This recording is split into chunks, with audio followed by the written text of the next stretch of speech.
thank you. I'm obviously very happy to be here as well. I have this wonderful slide from the internet that tries to give us an image of what I'm going to talk about today, a gap, and how to bridge that gap. And there's this saying of mind the gap between platform and train. And I found this a very good analogy that speaks of what I experienced over the last years over and over again, working with different customers and different types of problems, that strategy and experience seem to be their own different, unique kind, and it's very hard to bring them together. But more of that in the next hour or so. I'm Thomas Fröhlich. I'm a designer. I had many things before or after that. I stick to designer. I currently work for IBM Services here in Munich, the Watson IoT Industry Lab. My primary job currently is to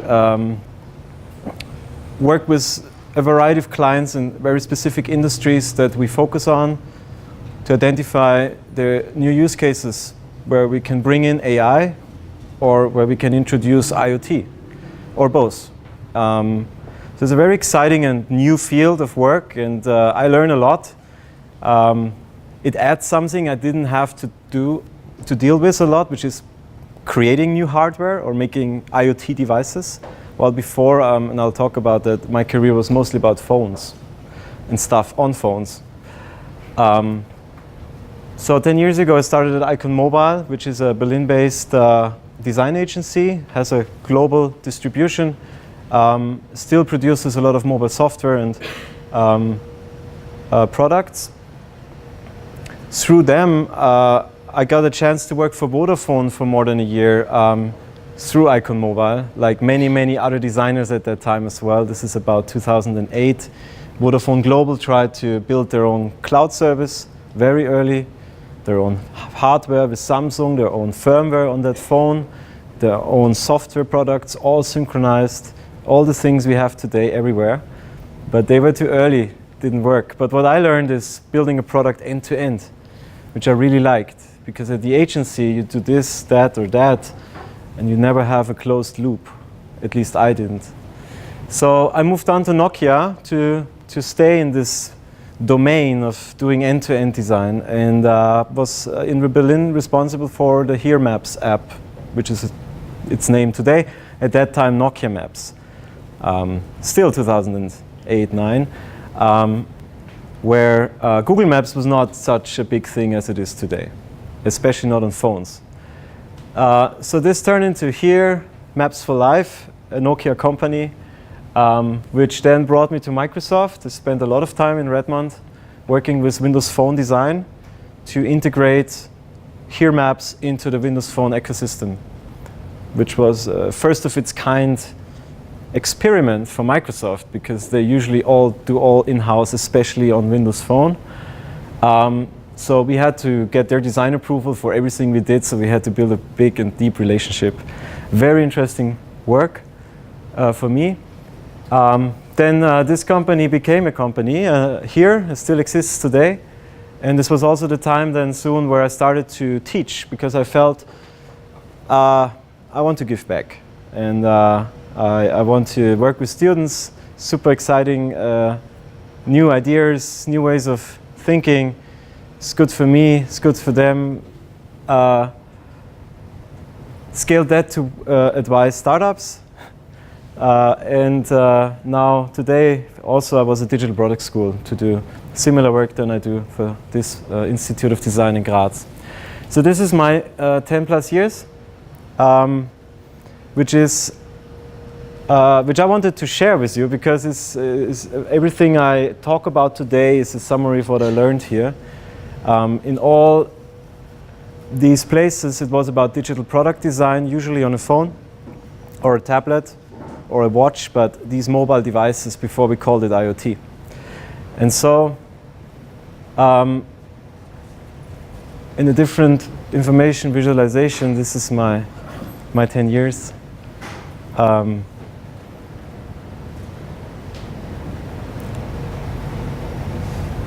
I would say I'm a designer. I started with that. I enjoy to make. I believe in this. I mentioned this earlier, and there are some students I talked to today already. I believe designers have an opportunity to make the world a better place. Our process, our skill to visualize, to visualize ideas for people is unique, and it will help create better products, better services, make a better world. If we don't exist, things will happen anyways, but probably not in the best interest of users, not in the best interest of us people. So obviously it's about enabling clients, because they don't have that skill, to do something really good. But basically it's about make better client experiences. This entirely changed again for me what it means, because this happened in August last year, and one level up for me. I'm now daddy, and I look at this guy quite often and observe and learn, and so make the world a better place has a complete new meaning, especially when I saw this on Facebook.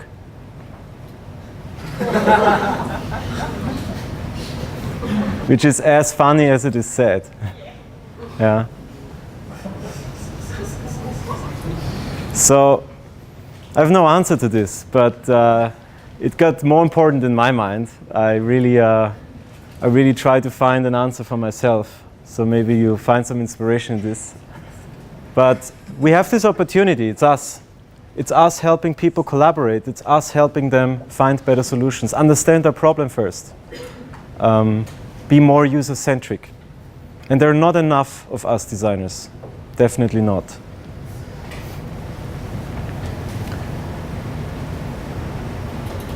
My life's a little complicated. This is my motion graph of 2017. I mentioned I'm a phone guy. So if everyone knows about me, I want to know as well. So,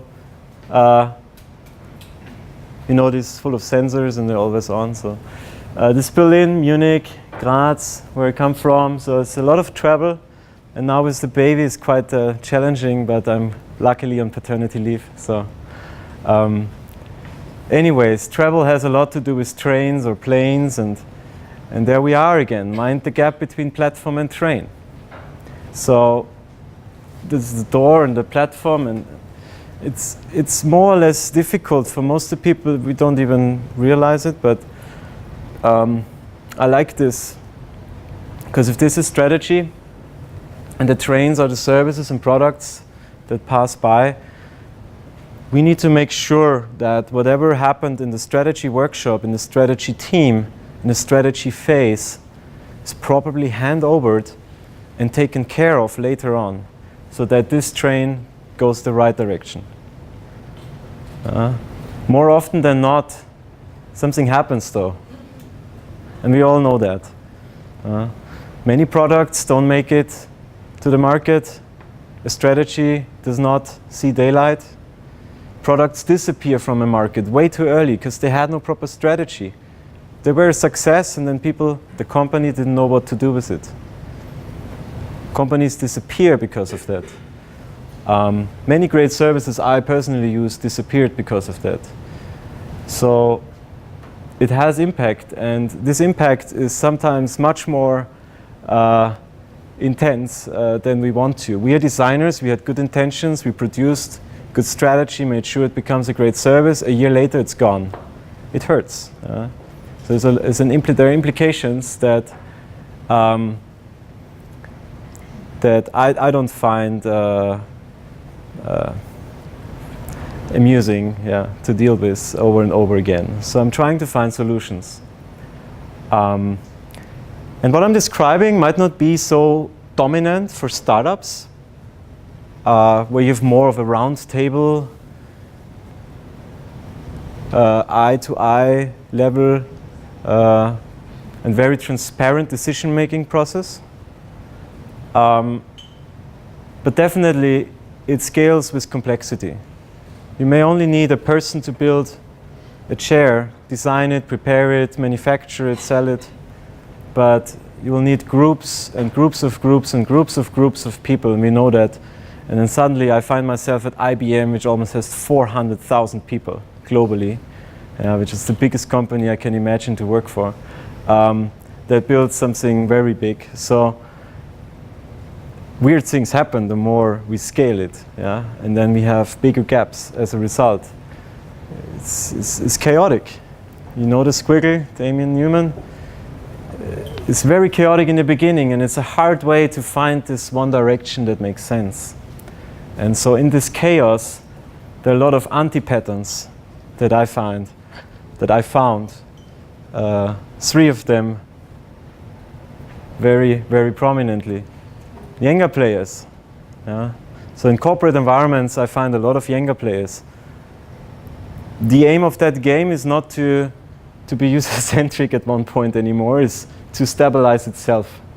So you build some construction that just doesn't fall, but it's not about a user anymore, it's not about a custom anymore, it's about a reorg there, a new feature there, something someone wants there, and then we take something out here. And then one point this tower may collapse, but it's a pattern that I consider an anti-pattern. We seem to lose the strategy that we had in place once. Another anti-pattern is this mind sayers. You probably have seen that movie. They all say mine. They're hungry. And I also see this in corporate environments. At one point, people own things. They don't share anymore. They do not collaborate anymore. They say, no, it's mine. You cannot use it. So it becomes harder and harder to be fast, to execute on a strategy, to do the right things, because people start this, maybe a fear to lose ownership. I don't know, but it's definitely very present. And the last one I want to talk about is, I didn't find a better name, but corporate amnesia. And you probably also know Asterix and Obelix entering Rome.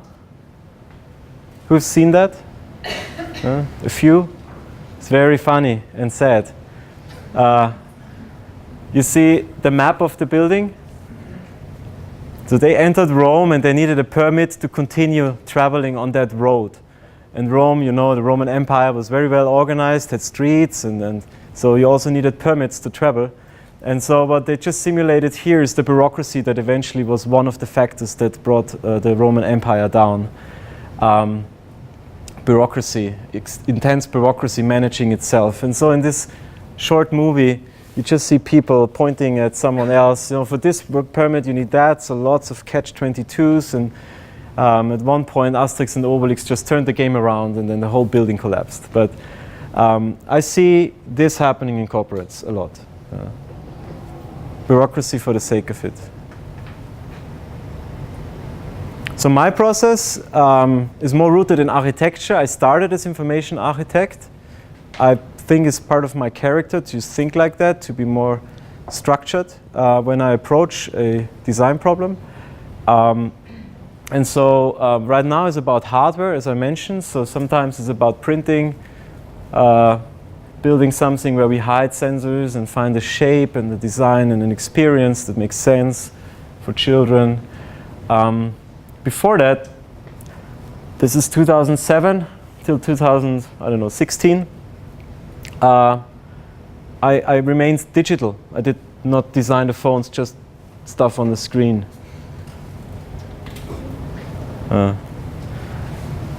And every phone is has a different mental model, a different interaction paradigm. We have many keys, even a Start Maps button. We have a hardware key for soft keys, 5 soft keys, 3 hard keys, up to 4 soft keys, 1 hard key, 2 soft keys, 2 hard keys, no soft keys, and then Android and iOS you know better than I.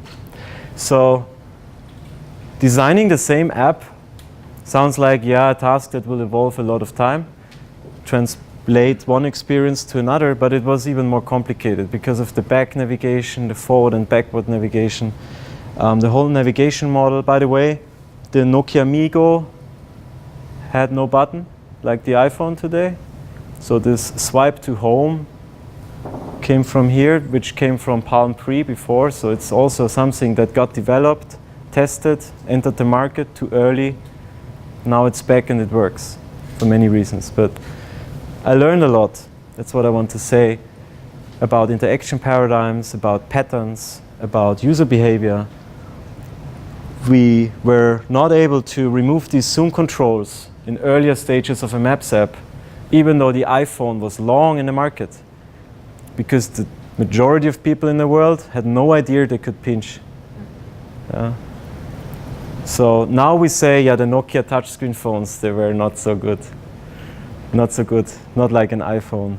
But many people used these phones and they had no idea they could pinch. Only the iPhone and an Android and a lot of advertisement campaigns made people aware they can use a second finger. And so there's a lot of learning here for me, even though it's a Maps app, but even the Maps app itself is fairly complicated. There's this saying that if you cannot measure it, you cannot improve it. So measure your stuff, just as a side note. At one point, Nokia Maps reached almost 30 million active users. Active means once a month the user opened it. And that at this time, in relation to the amount of phone owners in the world, meant 1 in 140 people globally. So quite an impact. So if you did a mistake as a designer, it had quite an impact to many people. There are interaction patterns behind this, right? We have key screens, maybe hierarchies, forward and backward navigation.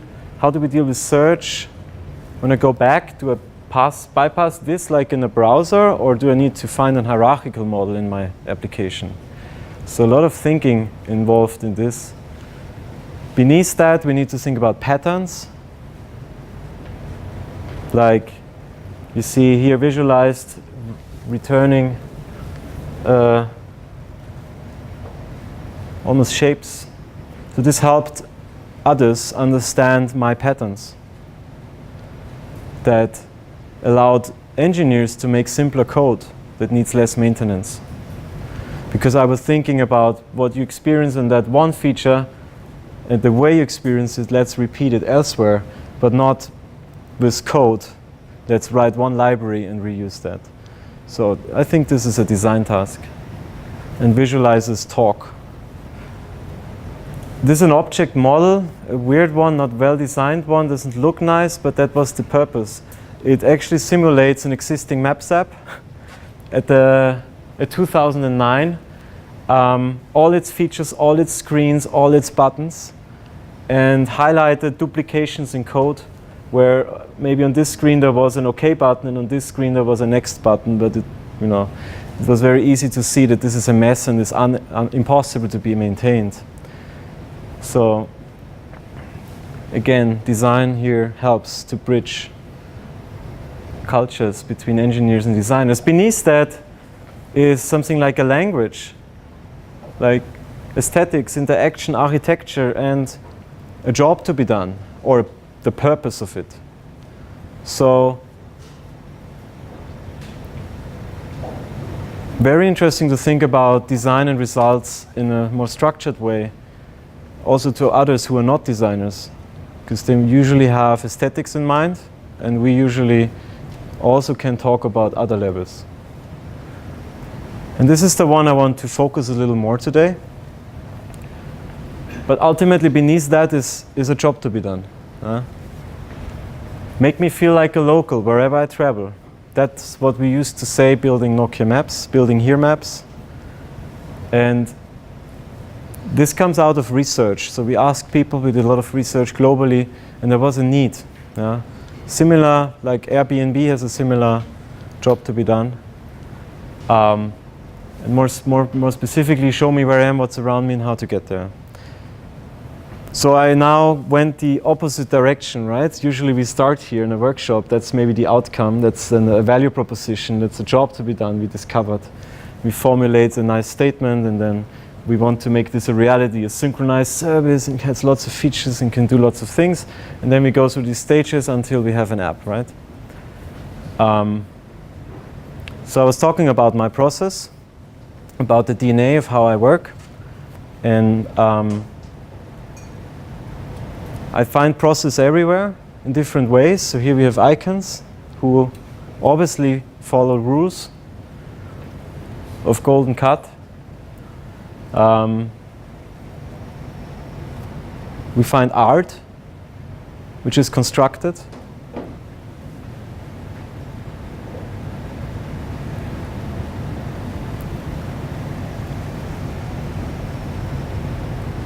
Yeah, and there are other types of processes. I was looking for a while, but here's UX. I don't know what it means, but it's there. It's a very, very old, 2008. So, at least there was UX. There's not much talk about design. Up there is strategy. So, this process explains me how I get from strategy to an experience. And the roles and tasks involved. No wonder, right? Very quick, dirty drawing for my digital skills. Yeah, I mean, there's a thinking part and a making part. So you imagine a value that you want to create and how that may feels and looks like, and you see what you need for that, what the values are, the quality, and you go and see what you need to do and how you get it done, and then you start making it until you need to end it. Too many services, as I mentioned, just end. No one designed the end. Yeah. It's not a good strategy. The users are gone. Diamonds, yeah, is for me a very simple process with a think and a make phase, 4 phases overall. And what I discovered though with this model that I see being used by many is that it speaks of exactly 4 phases. So let's assign 4 different types of people to each phase. Yeah? The strategy people and business designers, or no designers here, and then maybe some designers there, and then yeah, designers work here and engineers work here. And then we spread it out and make gates and cuts, and we hope that there is good handover. And yeah, the great design thinking workshop here unfortunately didn't involve these people. We all know that. Yeah, and then we call that thinking, design thinking. Everyone gets that. It's only there, and then making is here. Yeah, so let's not invite them over there because it's thinking. And then it's also time phase. So we start here and end there, of course. It's from left to right. We forget the iterations and the chaos. So I looked up another process, and I found one with the Vijay Kumar's book 101 Design Methods from a very good school. And as it turns out, it's the same process, just in a circle. So I like it much better. Because you have discover, define, develop, deliver. It only speaks of it slightly differently. It says there's real here, and abstract there. There's understand here, and make there. So you start here where you discover the real, and you try to make sense of it. You try to understand it. You go up, you define, you reframe. You move on to experiment, and go down to experience. And jobs to be done is an accelerator. It's something that bridges exactly these handovers.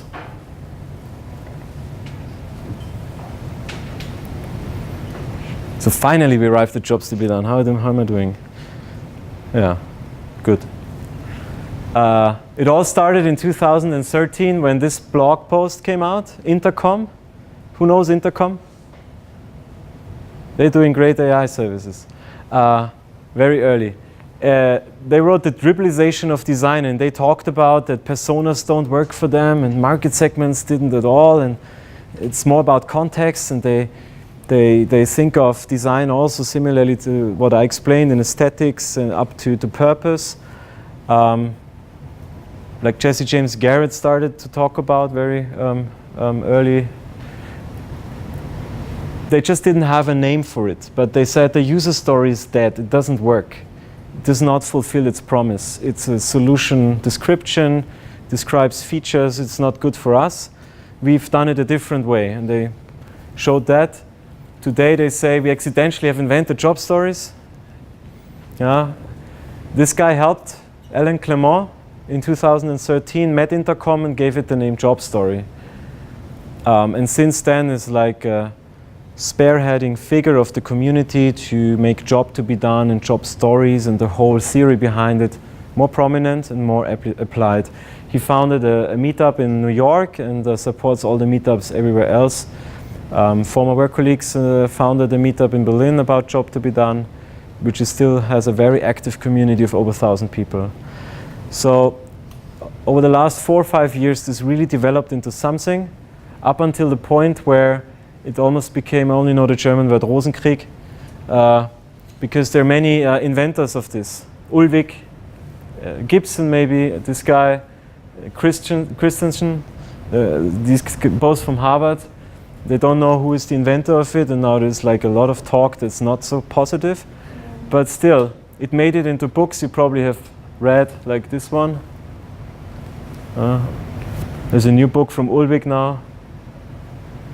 But job stories. Have you heard of job stories? Let me ask this first. No. Job to be done? A little more. Okay. Yeah. So don't worry. If you dig it up after my talk, I just wanted to prepare you that there is some fighting going on. Don't get distracted. Focus on the content. It all started though with a book of Clay Christensen, who wrote about his experience with McDonald's, where he was asked to do research for McDonald's because they didn't know why their milkshakes is not selling better. They improved quality, they improved sizing, they improved the look, but people don't buy it more. But someone at McDonald's found out that there's a big opportunity to sell more milkshakes. And I think this dates back to the 90s or 80s in the United States. But he asked the people, what job did you hire that milkshake for? Yeah? So he basically started to ask questions that are very open-ended, that give room to people to think. And so he did design interviews. He has no design background, but he was doing it in the right way. And so he found out things that others haven't. And what he states is that customers don't buy products or services, they hire them for a certain amount of time to get certain jobs done. And what that means we'll come to in a second. He also wrote The Innovator's Dilemma, which is the baseline of the theory where I'm trying to give you a graph that's meaningful, so with time here and performance metrics of, let's say, company A. And then they measure over time the customer demand that's changing, obviously. And then service A starts to meet the customer demand as time goes, and then does a really good job, but not for them. And then there's another service, let's call it B, who doesn't even show up on the radar of company A, but at one point there is a handover, and company B, who never showed up on the radar of company A, delivers something that the customers want. And that's exactly when customers consider switching. They have a product they use, which does a lot of things they don't want, and there is a product they don't use yet that they heard about from friends, on TV, wherever, which seems to be better and simpler, or has a better experience. So this is the dangerous dilemma he described in 1997 and wrote another book, The Innovator's Solution, more recently. But this is where Jobs to be Done was born. That you see bananas. The competition, he found out, of milkshakes from McDonald's were not milkshakes from another fast food restaurant, it was bananas, bagels, and donuts.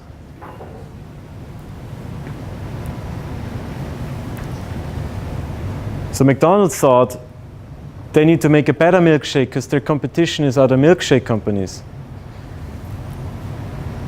But what he found out by doing proper research is that he understood the job, the events and forces that led the users to move to a milkshake. So he understood that they're using bananas, bagels, and donuts on the way to work. And they like the milkshake because it doesn't leave sticky fingers, it doesn't create trash, nothing falls down on the nice work clothes.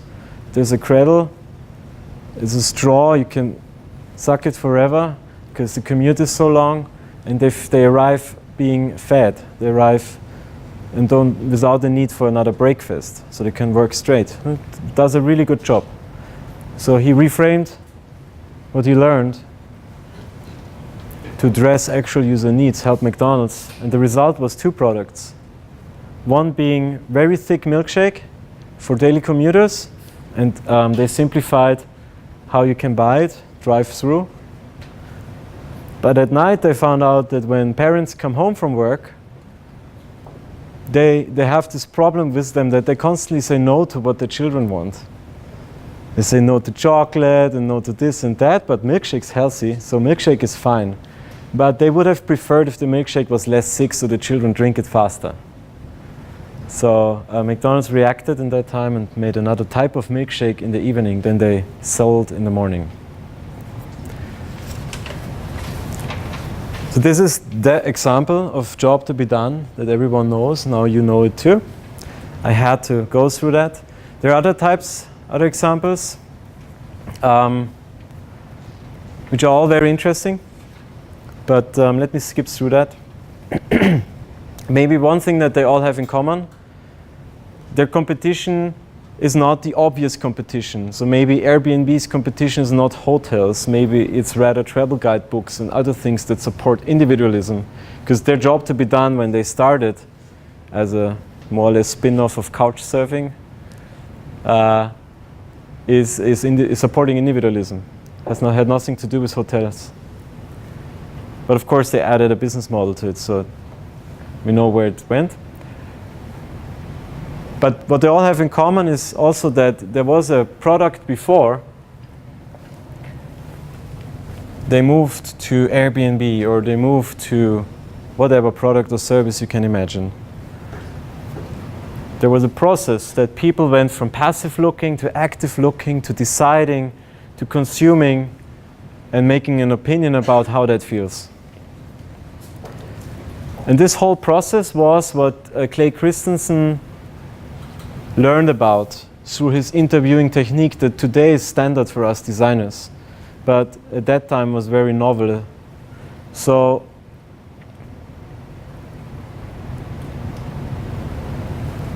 open-ended questions to learn about these 2 events made the difference. The event to go from passive to active and from active to making a decision. These tell us a lot about why people switch. And there's this model of the 4 forces of switching that whenever we build based on a strategy, a new service, a new experience, we have to bear in mind, because there's a current product. There may be a blue ocean strategy and so on, but there's always a current product or a current behavior that we want to change into a new behavior. Nothing starts from scratch. Nothing is actually really, really innovative. Always is replacing something. So there are 2 positive forces. The push. My Nokia phone feels old. I need something new. It's so slow or something. There's a pull. There's an iPhone. Touch screen looks great. But then I have my habits. I like my buttons on my phone. It's really cool. Lots of buttons. You probably remember Nokia N95. Considering the median age of the crowd, you probably had Nokias yourself. Lots of buttons, right? Some had music control and so much functionality on some of the phones. Or even the Nokia navigators with sliding keyboards and email. So you have developed your habits that push you back to move to touchscreen. And we know today touching is not necessarily faster than writing with keyboards, even though they were so small. And then there's the anxiety that this won't improve your situation, that something will go bad, will go in a way you didn't expect. I feel like this about future things when you want to go to work with your connected car and it asks you to do a software update, right? It will happen. It will potentially happen. So your connected your things, they may ask you to do a software update exactly at the moment when you don't need it. It happens to all the devices we have in our pockets today. If we don't get active, it will happen to all future devices as well. So there's this anxiety. Yeah? Learning about those 4 forces is a great way to bridge a gap between strategy and experience. There's also 3 types of jobs that Ulwick in particular talks about, which are very helpful, I find, to think about jobs as functional or emotional or social. And so if you have a set of jobs identified through your research, then you may have combinations of these. I prefer an iPhone because it's a status symbol. I prefer an iPhone because the touch screen is so reliably fast and all the animations are beautiful. I prefer an iPhone because it has only 1 settings page or 1 home screen level, whatever. Just making up something. So all 3 together are probably 3 different jobs for me, but they together are a big goal I have, a big expectation I have, that if someone wants me to use something else than an iPhone, has to understand and address. And obviously we shouldn't guess. We should learn about these 2 events. Which brings us to job stories as a way to summarize, because like another smart guy said, if you can't say it's simple, you don't understand it yet.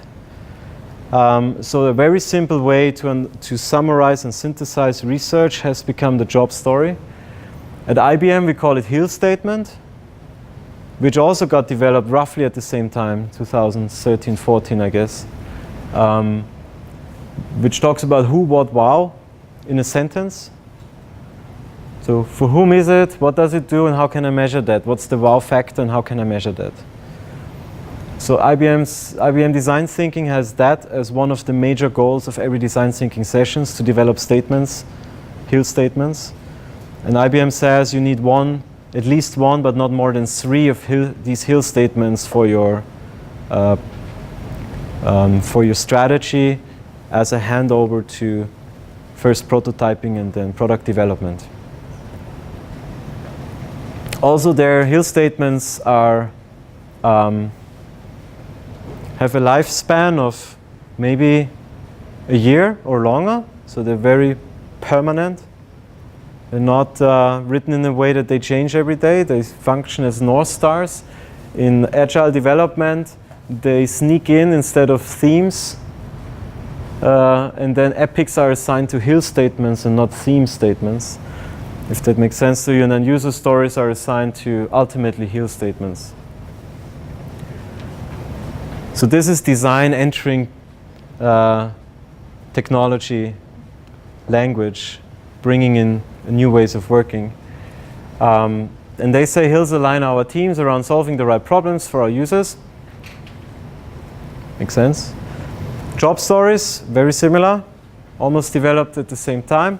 Structure, when I want, so I can. When talks about the situation. I want to talks about needs, about the motivation, but also anxieties hidden behind it. And then the expected outcome. It's intentionally I and not a persona, because where that comes from, they said, doesn't matter if it's Frank and Joe with a dog and a cat and less or more income and living there or there in this or that house with a big and no family, because they may run into exactly the same situation. They're stuck in a bus, or their phone battery dies, or whatever. So it doesn't matter who they are, they have a problem, and we need to understand the situation in which the problem occurs to find then a proper solution to fix it. So job to be done is, if you want, a type of statement that has job stories underneath and user stories assigned to job stories.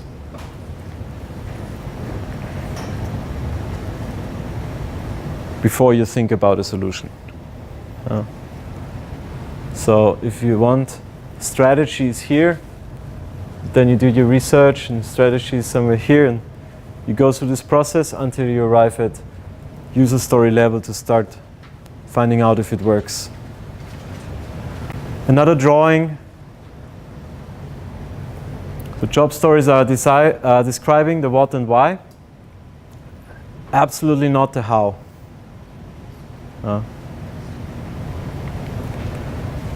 And there is another anti-pattern. User stories tend to describe the how.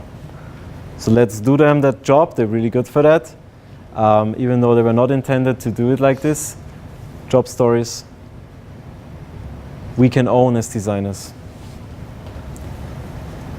On another way, job stories sneak in here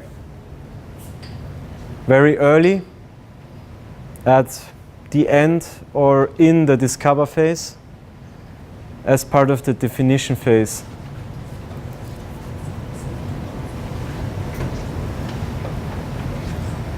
And this is one.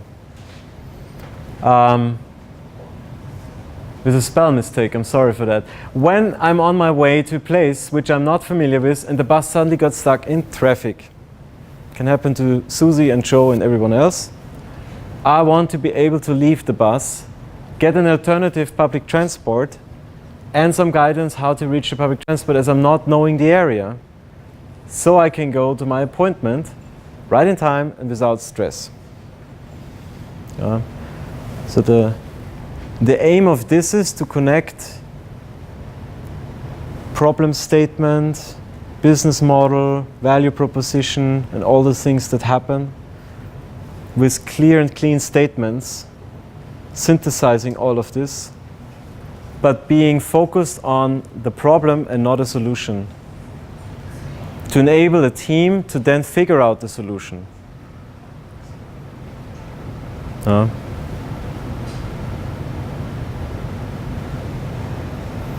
So, triggering event, anxieties, motivations, desires, and intended outcome.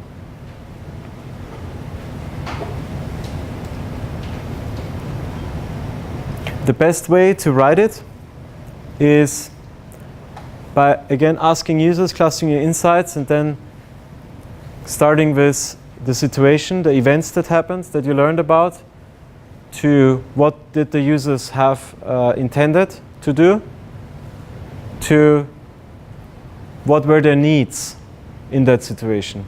And then you have a very difficult, some students that I worked with today experienced it.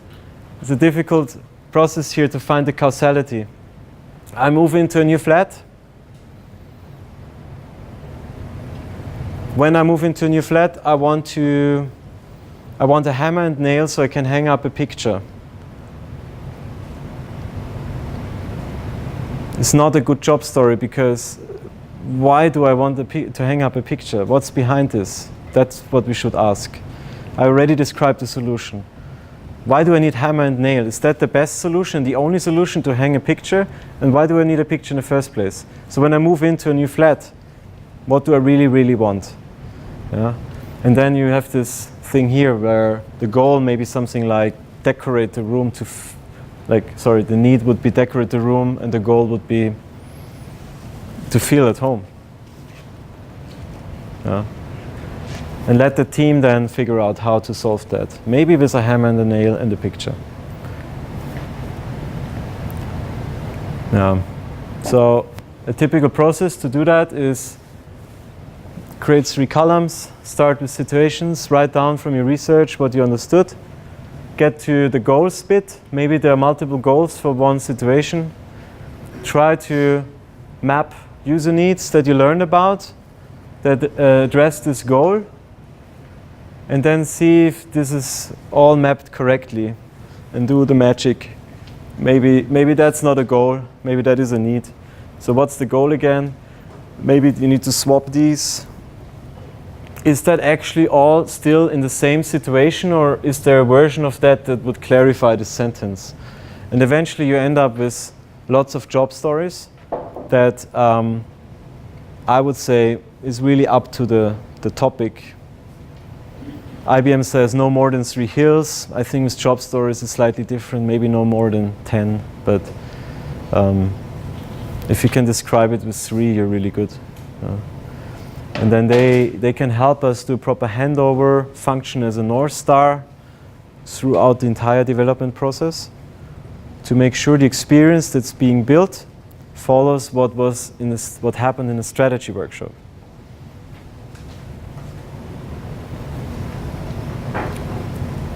And I personally like to work modular and not writing sentences, because it helps me visually understand it faster, process it faster.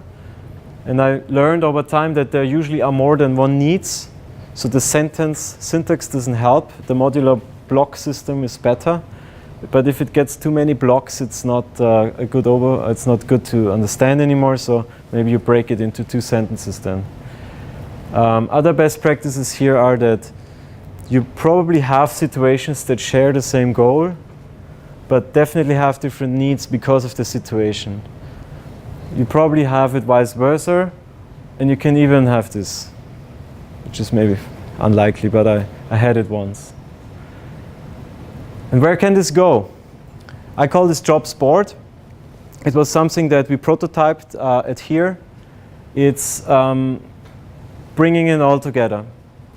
So we have a job story here in Confluence in this case from Atlassian, which is connected to Jira, which many use for product development. You have the needs laid out here. User stories are addressed to specific needs in the job story. Metrics related to the need, incorporating all the user stories, are connected. So you can validate if this, let's agree, is a hypothesis. You can validate parts of it, which is fantastic. The situation can be related to a value proposition. And the goal, the goal can be related to value proposition. And the situations can be, in this case, we haven't really made use of them. But for research, they're really good because they help keep focus on where the research starts, what's the scope of the research. So the more rich detail there is in a situation, the better it was for our researchers to ask the right people. Because we had no personas at that point, no market segments defined. So this is where I wanted to guide you today. For me, it starts here. Yeah. I think we have an obligation to make sure good things happen. It's complicated, yes. There's an answer. There's process. We just need to fight for it and make it happen. That we get to sit on the right table up front, do our design thinking and other stuff, so we can do a better job here. But also the other way around. We need to make sure that everything we create here finds a way to the second diamond in the way we intended it. We need to learn about why people switch. The 4 forces in particular. There's a very handy and simple syntax, a statement.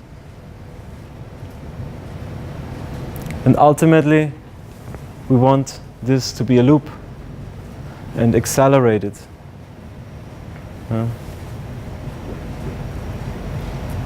So jobs to be done reminds us about why customers switch. Job stories describe real user needs and context. And job boards bridge to agile development practices, enable scope validation and help us to learn. Thank you.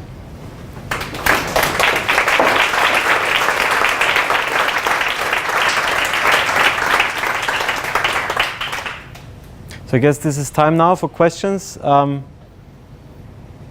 It's my first time to be at this meetup, so I wasn't sure if I should encourage everyone to interrupt me when there was a question, but it's too late anyways. In case you have a question and still remember it, please come up with it. So where's the wow? Where's the wow? In a job story? Right. Good point. If you don't put one in, there is no specific request, yeah, to define a wow. That's why I actually do like the Hill statements from IBM a lot. Yeah.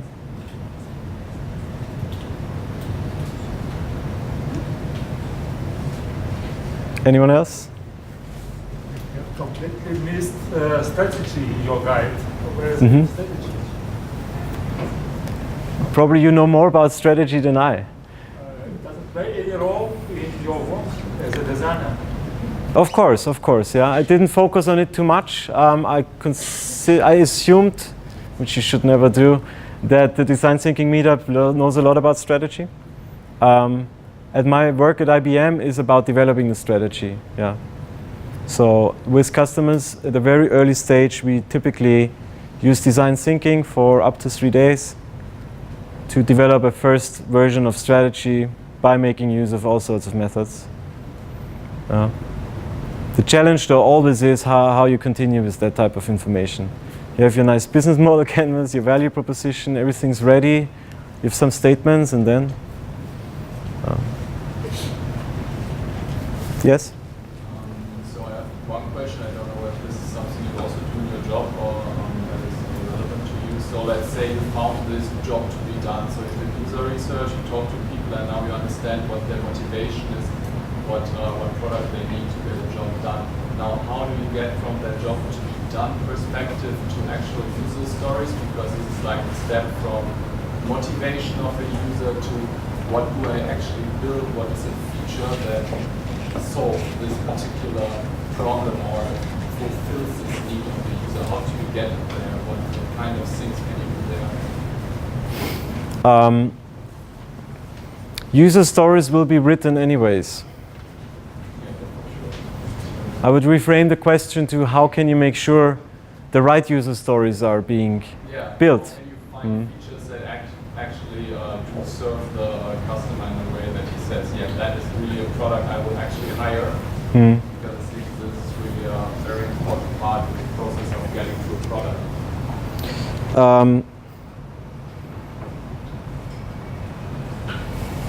Doing something like this? Yeah, exactly. Yeah. Like Making your jobs to be done through job stories visible, not just by hanging them in the kitchen space, by actually integrating them into everyday tools.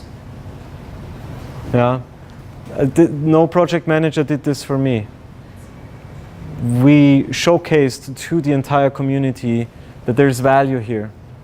And it needed a small example, a small project to have a first success story and then scale out. Today is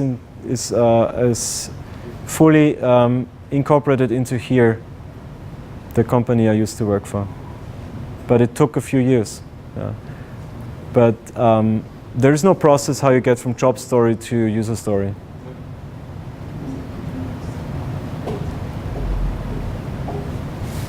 Well, it seems to be the difficulty with jobs to be done is finding the right level of abstraction.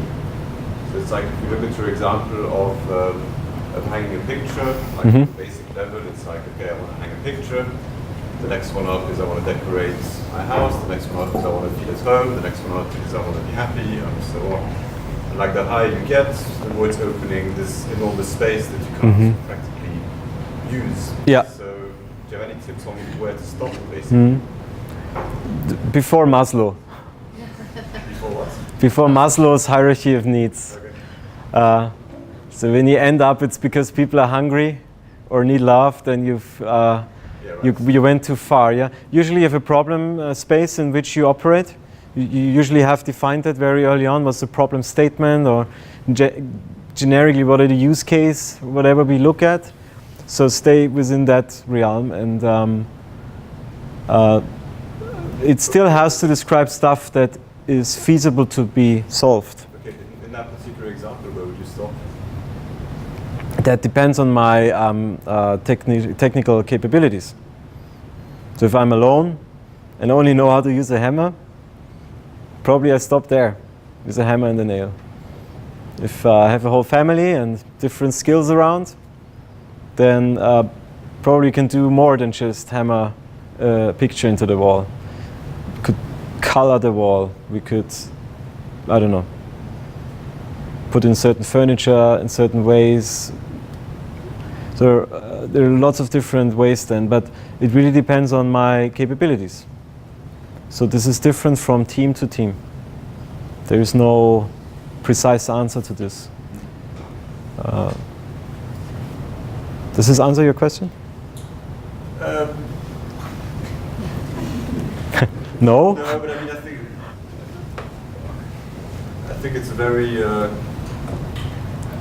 I think it's a very complex question, because I think, in a sense, that doesn't strike me as the perspective of the company building something for these people. I mean, essentially, the reason I think that you want to define a job is to figure out what you're going to build. And I think the risk with going too high into abstraction is that you're opening up possibilities that you're not realistically going to fulfill, which I guess is kind of echoing what you're saying. But on the other hand, people like Ulwick talk about the core functional job as the sort of holy grail thing you have to define. And I find it's always very tricky to find what's the right position. Yeah. We can have a deeper conversation on that afterwards. Sure. Because the whole job story stuff doesn't follow too much the Ulwick path. It criticizes the Ulwick path of being too pragmatic. But it's a whole different conversation. Sure. I saw up. I'm a bit confused about two things. So the first is, so the job story would be like some sort of practice you would recommend or you have used to then really fill in the gap between the strategy and what you showed us and the product that's on the market. Is that correct? It's a set of practices or I don't want to call it a method, but it's like a process that you would use to reduce this gap between strategy and what you have in the market. Yeah. That's working. Yeah. I probably understood this part, right? Yes, agreed. The second one is what is different between job story and a normal user story? Because the principle of user story is not the parts that I've been reading, and I know in practice it works completely different. People already say, I want to do this with a hammer, right? But the theory is actually that you write your epics or your user stories agnostic of how, right? So you write, and they should also be, so you write what the user needs, and it should also be user-centric, not system somehow centric. So you have to have as a person, right, as a persona or whatever. So, and you have to always connect a user story or an epic to a business goal. And this business goal, if it did your job right, this business goal is going to be relevant for your customer, right? Because business goal without being relevant. So what is the main difference you would, in your opinion, between the two ways of working? Okay, can I ask a question first to the group? Who has made good experiences with user stories being applied in the way they're intended, like described just now? So I don't know. I mean, a user story is not meant to say, as a user, I want a navigate button on the root page. I've seen this happening a lot, though. So that's my personal experience. That the business goal is more a personal opinion of individuals being responsible to write user stories. So out of my own experience, I have developed having problems with user stories, and I actively challenged all the POs I worked with because of their user stories.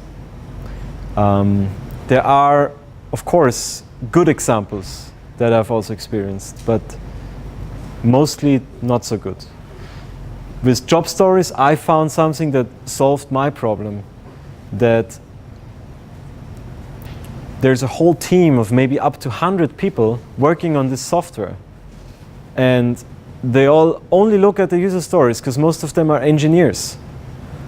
And even the marketing department would look at that user story because they would read out the features the software has and then make a marketing campaign based on it.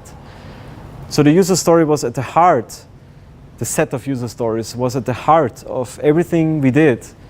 But it was so solutionist and opportunistic, not well reflected, and definitely not representing only user needs, like user story, user needs, yeah, with business goal. But that job story came in as a handy tool to not challenge the status quo, but bring in something new and selling it so it makes sense to people. So that itself might be a strategy. Today there's a community behind job stories, and I think everyone's being asked this question: what's the difference to user story beside the syntax? But I think the short answer is that in practice user stories are not well written.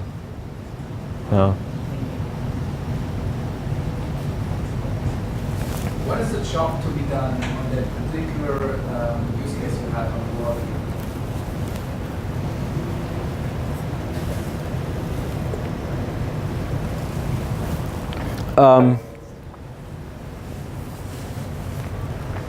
I don't know this.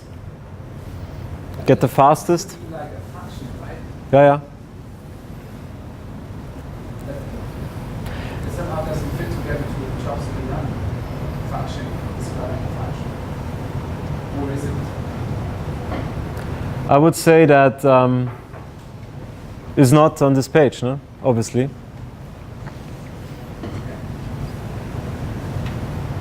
It wasn't important in this test. But behind this and this is the job to be done.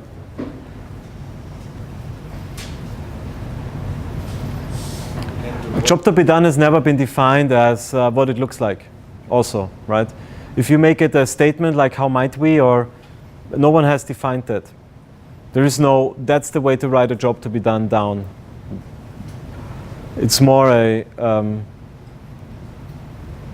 whatever sentence that comes into your mind that describes what you learned through research. What then manifests the learning is the job story. So the job story is a clear sentence.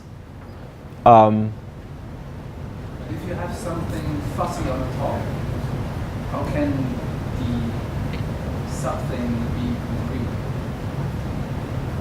I mean, if the code is fussy, your job story would never be concrete,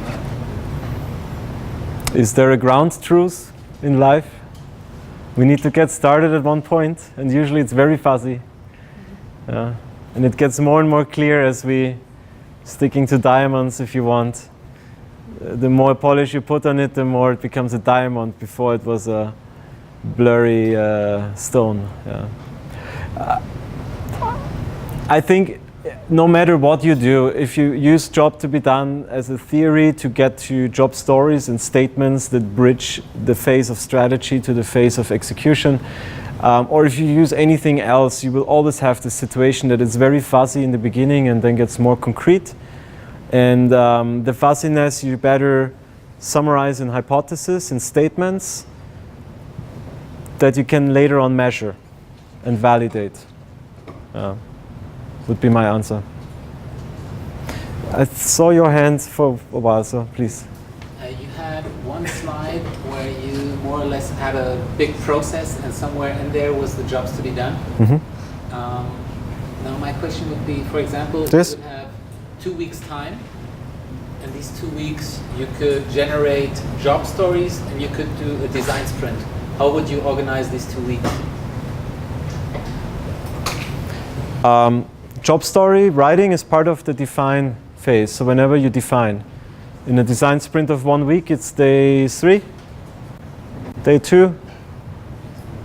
So you could incorporate it into a sprint?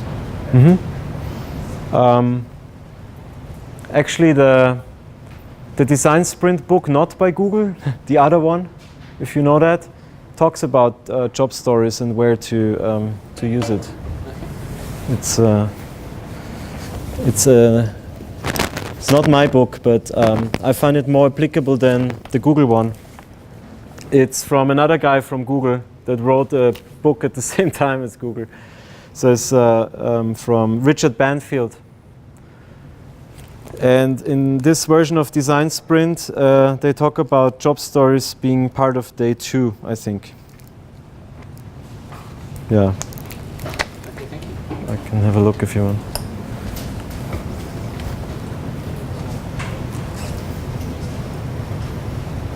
Please. I got from it basically is because you're not, also with job stories, you're not safe from like doing validation, right? Iterating and all that stuff basically to really know that whatever assumption you have in there or hypothesis, because everything also in that job story there are hypotheses behind it, right? You probably don't know everything like in the little detail already, and this means you have to probably you need to probably start guessing at some point to get to the next level, right? So there's always a small amount of guessing in there because otherwise you would have the product already and you would know, right? So is it really because I think it works, I think, so for me at least perfectly, because you have just a new way to get to this, so maybe a better method to phrase that out, but still everything else applies with the iterations, the validations. You will build your hypothesis if you're really not sure about it yet, and then you have another method which comes into play where you say, okay, I need something how to really talk about with other people and what I can show in a more easy way and what maybe is easier understandable than just have a user story sentence. Would you agree to that? Yeah, so in general? Can you summarize that into a question again? Yes. So now please. My question is this is what I would get from it, yeah? Did I, would that also be your perception, or is that somehow not true in your eyes? No, I did follow your what you outlined. It's true. Yeah, I see that. You can't know the ground truths. Yeah, this is an attempt to summarize the agreement of a group of people that had a say. Your stakeholders. Yeah? And they came up with that, and you obviously sent that to be validated. So what we did was with this boxed structure, we could then brief research. In our case, we had a research team, very lucky, to look at that in particular and find users here, and then one by one validate these with the product in their hands, a paper prototype, and this goal, of course. And they said they had difficulties doing goal and need at the same time. So they were not very successful with having the same user talk about if this is a need satisfying this goal. But they could very well say in percentage numbers how much of a deal each individual need was for the tested users. And so the results report, I've not included a picture, showed percentage numbers of positive and negative sentiment for each individual need. And the secondary research study was looking entirely at goals in these situations and validated them. The rest we had to do ourselves to make sense out of that information. But there are always assumptions everywhere. I mean, our intent has to be to remove as many of them, but there is no absolute truth.